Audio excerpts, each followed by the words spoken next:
Hey, welcome to another episode of Your Faith and Health Community. I'm your host, Pastor Jackie Jackson, and as always, on behalf of myself and our producer, Anita Alexander, I want to thank you very much for taking out time of your busy day to spend with us. We hope we give you some information that will improve your quality of life. And before we jump into anything, because we have a very special guest, and you probably think I say that every time, because every time we have very special guests, and it's really awesome. But I just got to ask, and you know I'm going to ask you, have you got enrolled in healthcare? You know that we're coming toward November, and November is open enrollment, where you go into the marketplace and look for your health insurance. But if you have not, if you don't qualify to go into marketplace, in other words, if your income is $16,228 or less and you're single, that makes you eligible for Medicaid. That's expanded Medicaid through the state of Ohio. Covers your dental, vision, health, emergency room, precondition. Yes, precondition issues or situations are covered in that. So I want to make this short because I want to get enough time in, but you know I've got to bug you because some of you just haven't done it yet, and I've been saying this for 3.5 years. You need to get enrolled in some type of health insurance, whether it's through extended Medicaid or it's through the marketplace. www.healthcare.com if you're going to the marketplace. Get enrolled. If you don't want to do it for yourself, that's fine. Do it for your family. Do it for the people that care about you.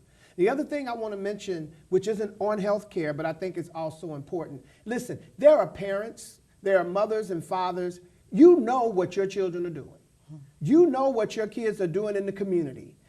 Listen, every kid in the community is not bad, but every child in the community, and when I talk about child, I'm actually talking our teenagers up. If you know that your children are selling drugs, you need to do something because it's your responsibility. You're either a part of the solution or you're a part of the problem.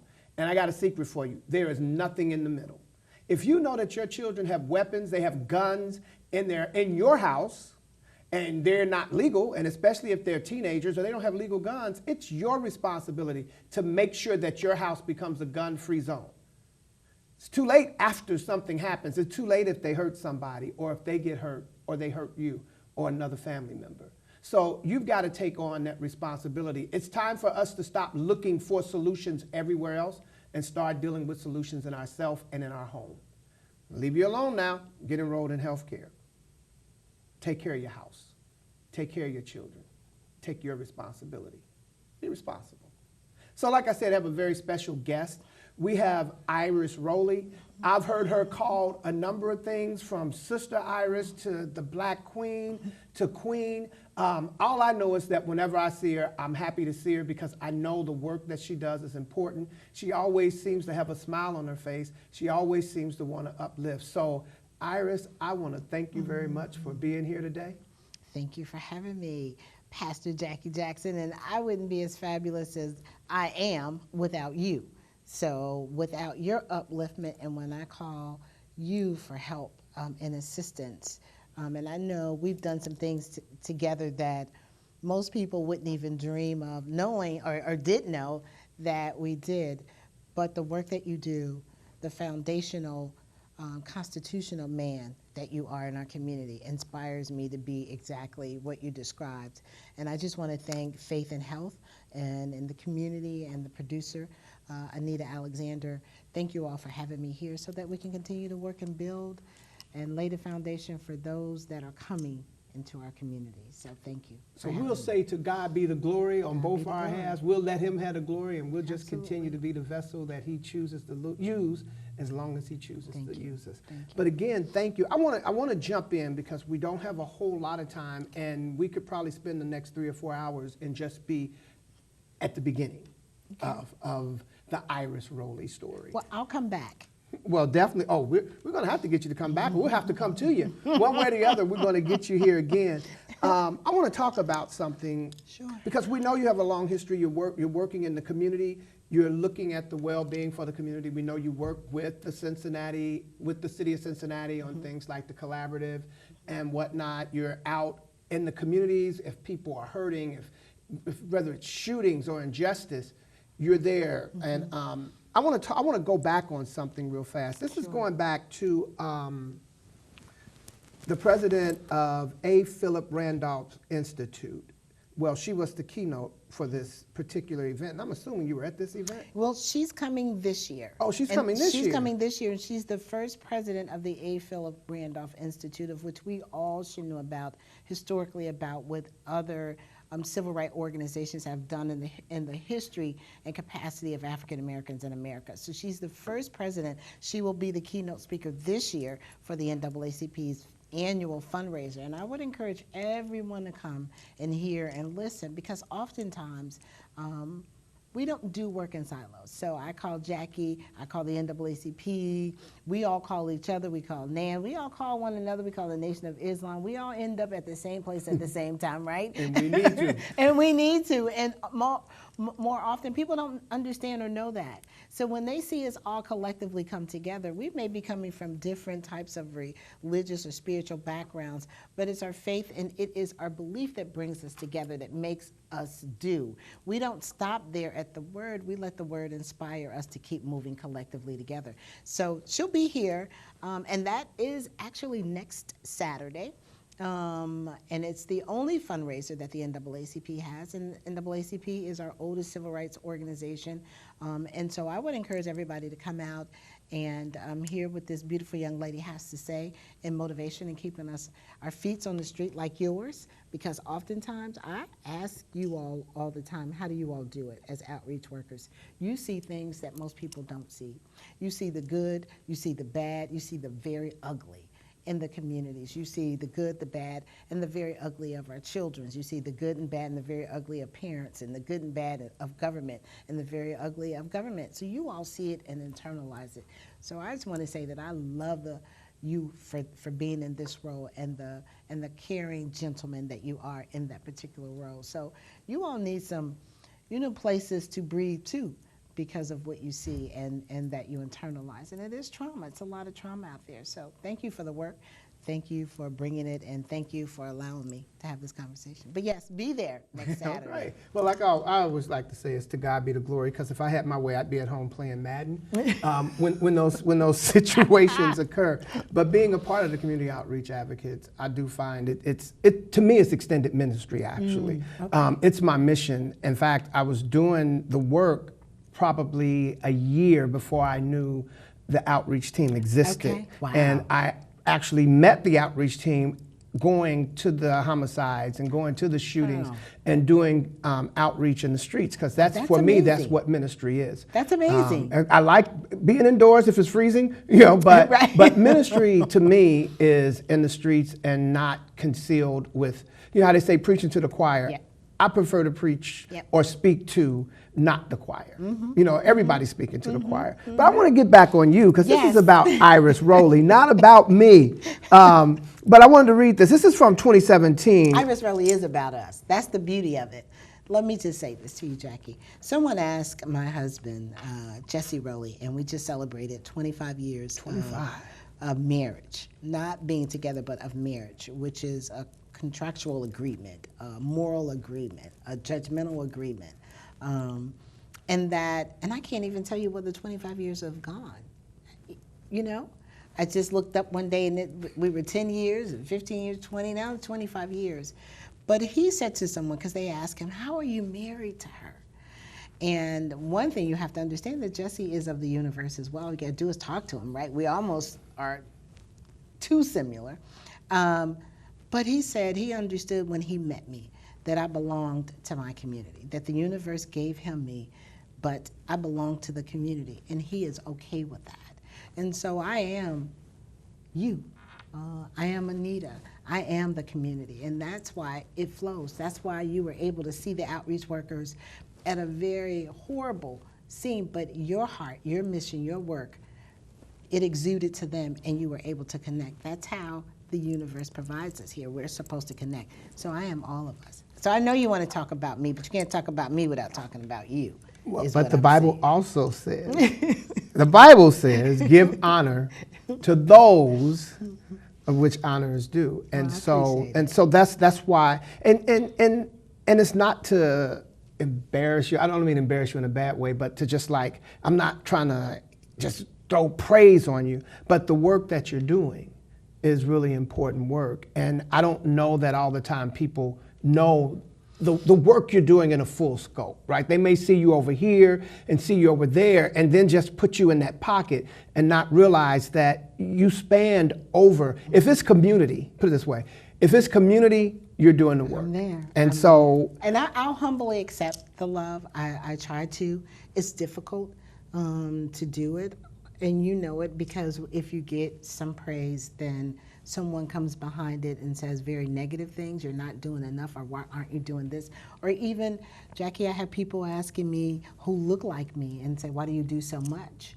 But I take that as a ministry too, to educate, well, why not? And if we all just did a little more, then Jackie, Iris, and Anita could do a little less. If we all just did a little more in the areas that we felt good about doing in, where our gifts lie, where our energies want to connect to, where we have the potential of lifting somebody else up. And it's not always for being in the spotlight, because that's not always positive either, because people think that with this work comes a lot of responsibility. So I'm going to say this piece on you, and you're not going to stop me this time. Anita, turn her mic off. No, I'm going to get this out. This was from the NAACP, and this goes back July 28th, 2017. I don't know if I've ever seen that. Oh, really? I'll make sure that you take it with you then. And it says, a special thanks to Mrs. Iris Rowley, a distinguished member of the Cincinnati NAACP and one of the founding members of the Cincinnati Black United Front, as well as Cincinnati Black United Front attorney Al and Gerstein, yes, and President Eddie Hawkins of the Sentinel Police Association and Cincinnati Police Department for joining us for our general membership meeting last night. We discussed the landmark document, the collaborative agreement, and which is currently being reviewed to be refreshed. I'm going to stop there because having you there, the work that you do around the collaborate, and this was taking me into the collaborate. What is the collaborative agreement? Because I think people hear it, and I don't know if most people even have an idea what it is. So what is the collaborative agreement? The collaborative agreement, we actually named it, Jackie. It came out of a federal lawsuit that the Cincinnati Black United Front and the ACLU of Ohio filed against the city, the FOP, and the Cincinnati Police Department in April of 2001. First, it was just a lawsuit. It was just a case number. I think it's, well, I won't even try to recite the case number. But what we alleged is police brutality and police misconduct. And that was after the 13th unarmed black man, in our opinion, had been gunned down in the streets by the Cincinnati Police Department and or other municipalities, right? And so after the 13th, which was the 12th was Jeffrey Irons, and then in 24 hours there was Roger Owensby Jr. So we had the 12th and the 13th and the 14th occur within 24 hours. And the black community was in a bubble, and the black community was bubbling, and it was angry because we would always get this report back from the police department in the city saying the shooting was justified without any type of investigation, without any type of concern around how the community was digesting this, how the family accepted that. What did the community see? Where were the police? Why were all of these people there? What actually happened, right? So before we could get to an investigation, you would hear the words that the shooting was justified. Well, that was unacceptable to us at that time. So we decided that— So justifiable, it was just, it happened and it's good. It's good. Okay. And for Roger Owensby Jr., who was a veteran and was never described as such in the local newspaper, who was never talked about serving 2 tours of duty and happened to be a parent raising his daughter alone with his parents helping him while he was away, and that he was home only 6 months before he was killed at that location on the corner of Seymour and Langdon Farm, which is 2 blocks away from where my business sits. So every day I'm reminded of this work that has to get done between communities, between the black community and its police department that we pay for. So what we did is that we sued based on what we laid out as a very negative relationship with the police department that we pay for as taxpayers. We too pay for public service. That is a public service. So what we did was we went out and we got stories from over 400 black people in the city of Cincinnati to determine what the landscape looked like. The state of Ohio says you only can go back 2 years, and so that's what we did. So we asked the black community to come out, tell us, give us their story. We took that, gave it to our attorneys. They took that to federal judge Susan DeLotte, who said, we'll open up so you could do a class action. We actually have other cases. Bumani Tayemba became our class action face, and the Cincinnati Black United Front became the class reps. So it was our job and duty to make sure that we educated, make sure that we sat at the table. And it's the only type of document like this in the whole country. So we have 2 documents, Jackie. I don't know if you know. The collaborative sets the stage for the community to sit with the city and the police to help design any strategies and to help them to understand the community needs as it relates to policing. One of the things, as you know, being out here as a community advocate worker, is that not everything is policeable. Not everything has to do with the police. Some of these other issues are society driven. Some of these other things are just pure neglect. Some of these other things are around jobs and education and around housing and equal pay. Some of these things have nothing to do with police. And how do we resolve those issues simultaneously in holding our police and our elected officials accountable? So when we sued, we changed over 250 recommendations. We created the Citizens Complaint Authority, an independent arm that does investigations for citizens. We have a Community Police Partnering Center that is supposed to teach about problem solving using the SARE process so that we can really pull back the onion and see what the societal issues are. Now let me just say this, Jackie, not everyone believes in the process.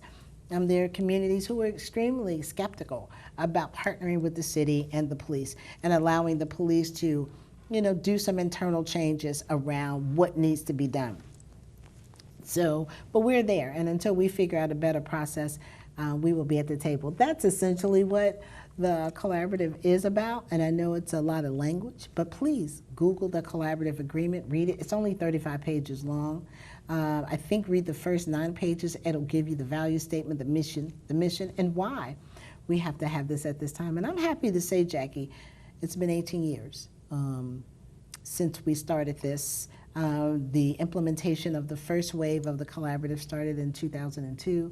So we've been at it a long while, and we should really give ourselves a hand in the community because we have community outreach advocates, we have the Community Police Partnering Center, we have the Citizens Complaint Authority, we have all these things that have arisen out of such negative, bad policies and practices that we really should say good job, but we still have a long way to go. We have more to do. We're not like many other cities where we have all of these negative interactions with police, but we have our fair share.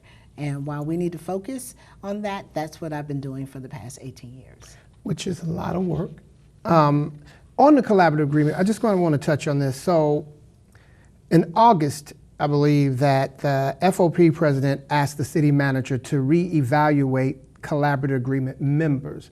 So it's saying, I guess there's a point of saying, hey, the collaborative agreement works, but we need new people in there. And can you just share with me, and I guess I could read it, but what is that about? Why does there need to be an evaluation of the members? Well, I think that Mr. Hills is aggravated with some of the processes that I use to get equity and fairness. And Mr. Hills should educate himself on how African Americans have been able to get equity and fairness in any system. We've used every tool in the toolbook, from marching to boycotts to sanctions. We did that to get it here. To being in front of places, protesting, all kinds of things, letter writing, all types of things to get equity, not just for ourselves, but our children, and make sure that they are sustainable and long-lasting. Mr. Hills, he's the current president of the FOP. He certainly wasn't the first FOP president that I've had to work with. I think he's our 5th. So can you imagine being in 2001 when it was really hot and steamy over, trying to help the police understand how to police the black community in an equitable fashion? So now Mr. Hills was upset with Iris Rowley because I stood with Judge Tracy Hunter And we all watched as she was dragged out of the courtroom. And so part of our action to the judge that oversaw her case, Judge Dinkelacker, who's still overseeing her case, is we went to his house. We peacefully protested. We wanted him to be as uncomfortable as the entire country was watching her being prosecuted. She will be rolling up on 10 years of fighting for her life in January 2020. So we saw it as a very harsh sentence to impose upon her, to execute upon her, to put her in jail for 6 months for something that she didn't do. We saw it as a tragedy and a travesty that she is currently still in jail. So, we will be doing other things. So Mr. Hills thought it was inappropriate for me to exercise my protected speech and go in front of Judge Dinkelacker's house, and so he was commanding that the city administration review my place at the table. I do agree. So not everybody. Not everybody. He's just saying that you need, so basically, even though it said that the FOP president asked city manager to evaluate collaborative agreement members, in essence, you're saying that it's really about me. Just you. Yeah, it's really about me, and it's really about the victims of police brutality being the abuser asking the victims to step away. And however would you know the level of abuse if the victims step away? Now, one thing I do agree with Mr. Hills is that if you read part of the refresh document that we all, including Mr. Hills, worked on for a year, which is the master plan, if you read that, inside of there, we proposed a whole list of people to sit at the managers advisory group level. Let me just go back. Now, this is more recent, right? Are we talking in the beginning, or are we talking about now? The refresh. Now. Yeah. Okay. So if you look at the master plan, I actually asked for the NAACP to be there, asked for other organizations who have shown an interest in this work, who have kept up with the work. One of the problematic issues is that when you put people on the boards, and you know this, that have no clue about the work that you're doing, it's problematic. And they can acquiesce or actually defer to the people who were causing the problem. So one of the things that I do agree with Dan Hills is there needs to be more community members, but we have to be mindful and aware of what we're sitting on these boards for, and not just being used as tokens and placeholders and seat warmers. We have to be knowledgeable about who you represent and why you need to represent there at that particular space. So I do agree there should be more, as I proposed, but that's not come to fruition. And so but that's not evaluating to remove. That's you need to evaluate the situation and see how to get more members on the board. Absolutely. So that it works. So here's something and where... may I add, Mr. Jackson? Oh, please. I'm a volunteer. I've been volunteering for this for the past 18 years, so it's kind of silly for Mr. Hills to ask someone who's volunteered their time and who understands it and understands the parties. And doesn't mind holding all parties. And when I say all parties, that means communities too. You and I have walked the streets, and there's responsibilities that communities have. So I'm down for it, but I do agree it needs to be more. And I wish Dan Hills could help me convince the community to come sit at the table. That is not as bad. He's not as bad as people think. Well, that's something interesting, because apparently in here, in this article, it says that Mr. Hill says as long as Rowley is at the table, I won't be there. I don't think her aim is collaboration. I think her aim is self-promotion. Yeah, who wants to be promoted in this way? Jackie, you and I were talking, and this was off record, about health and wellness and taking care of ourselves. This has taken more toll on me than not. Who in their right mind, and maybe this is a question for a lot of people, and you may want to ask people this question too as you walk your journey and the work that you do, because it never stops. It's 24/7. Oh, yeah, it is. Yeah, even though you may clock out, it's still 24/7. Well, when we clock out, our phone, if something happens, it still doesn't rings. matter if it's 3 in the morning, the phone rings, and it's like, and it still you rings need for to come on. community people. Right. And it still rings for your family, right? It doesn't stop. It doesn't stop. And so it would behoove all of us to be mindful about situations that can sway your community right or left. We just need to be present, we need to be involved, and we need to be engaged. I don't want to be here. I don't want to have this conversation, Mr. Jackson, about police mistreating black people or any people. I don't want to have this conversation. I don't want to speak to mothers who call me about being pulled over. I don't want to have those conversations. I want police to act accordingly with everyone. That's the cry. treat black women and black men and black children like you treat non-black people, like you treat the people in Hyde Park. Treat them the same particular way, and I won't have to be at the table. You're absolutely right. But I'm so glad, and I'm sure there are a lot of people who share my sentiment. I'm glad that you are at the table. I wish we had more time. We have touched maybe like the first tip of the A in the alphabet. We haven't got the A. We just at that. No, it's very good. We're definitely going to get you back, and I thank you again for taking out time. Can you sing for for being me here? You know what? If we didn't have less than a minute left, I could do that. But you know, how about this? As we're going. Yes. Carol Burnett. Carol Burnett. I'm so glad we had this time together. Yes, sir. Just to talk about the things going on. Seem we just get started, then before you know it, comes the time we have to say, thank you very much for spending time with us. Again, I'm Pastor Jackie Jackson with your Faith and Health community. We hope that you got some information that changes your life, that helps your quality of life. And until the next time we're together, stay faithful, stay healthy.